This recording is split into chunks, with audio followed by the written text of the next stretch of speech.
மரம் மண்ணின் வரம் வளர்ப்பதே மானுட அறம்.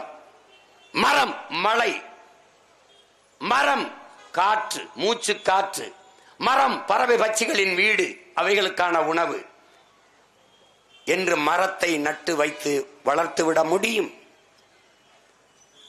ஆனால் சரி செய்ய முடியாத ஒன்று இருக்கு என் உடன் பிறந்தார்களே, அது என் நிலத்தின் வளத்தை கொள்ளை போவதை தடுக்காது விட்டால் ஒன்றும் செய்ய முடியாது.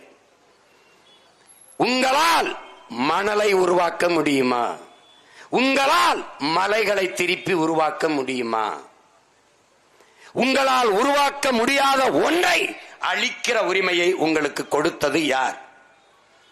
நிலத்தின் வளத்தை சுரண்டி கொழுப்பதை வளர்ச்சி என்று உங்களுக்கு கற்பித்தவன் யார்? உங்கள் ஜபத்தால், உங்கள் தொழுகையால், உங்கள் வழிபாட்டால் ஒருபிடி மண்ணை உருவாக்க முடியுமா? அறிவார்ந்த மக்களே, உங்களால் ஒரு அங்குலம் மலையை வெட்டி எம் சாண்ட், கல்குவாரி, மலை மணல் என்று வித்துவிட்ட மலைகளை, பூமி தாயின் மலை மார்பை அறுத்து நீங்கள் வித்துக் கொண்டிருக்கிறீர்கள்.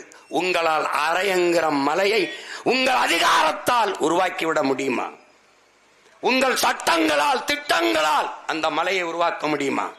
மலையற்ற நிலம் பாலைவனம் என்கிற அடிப்படை அறிவு அற்றவர்களிடத்தில் அதிகாரத்தை ஒப்படைத்த எண்ணரும் மக்களே, இதை எப்போது சிந்தித்து நீங்கள் மாறுவீர்கள்? மழை இல்லை என்றால் மழை இல்லை, மழை இல்லை என்றால் நீர் இல்லை, நீர் இல்லை என்றால் வளம் இல்லை, வளமில்லாத நிலம் நிலமே இல்லை. இதை எப்போது நீங்கள் அறிவீர்கள்? இந்த உயிரியல் அறிவியல் உண்மையை உணராது நீங்கள் எங்களுக்கு வாக்கு தந்து பயனென்ன? பயனென்ன? எந்த அரசியல் கட்சி இதை பற்றி கவலைப்படும்? எந்த அரசியல் கட்சி? எத்தனை லட்சம் கோடி ஆண்டுகளாக அருங்கொடையாக இருந்த இந்த மலை, நீங்கள் ஏரியை வெட்டினீர்கள், குளத்தை வெட்டினீர்கள், தாங்களை, கர்ணையை, கண்மாயை, கிணறை, எல்லாவற்றையும் நீங்கள் உருவாக்கினீர்கள். ஆனால் ஆறை நீங்கள் உருவாக்கினீர்களா?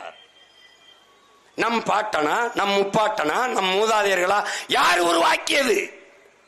ஆறை உருவாக்கியது அருவி. அருவியை பிரசவித்தது யார்? மலை. எப்படி இந்த உலகம் மனிதனுக்கு மட்டுமானதா? பல கோடிக்கணக்கான உயிர்களின் உடைமை என்பதை என்றைக்கு நாம் உணர்ந்து தெளிகிறோமோ அன்றுதான் இந்த உலகம் உயிக்கும் என்பதை அறிவார்ந்த எனது சொந்தங்கள் புரிந்து கொள்ள வேண்டும். செய்திகளை உடனுக்குடனும் துல்லியமாகவும் தெரிந்து கொள்ள சப்ஸ்கிரைப் பண்ணுங்க.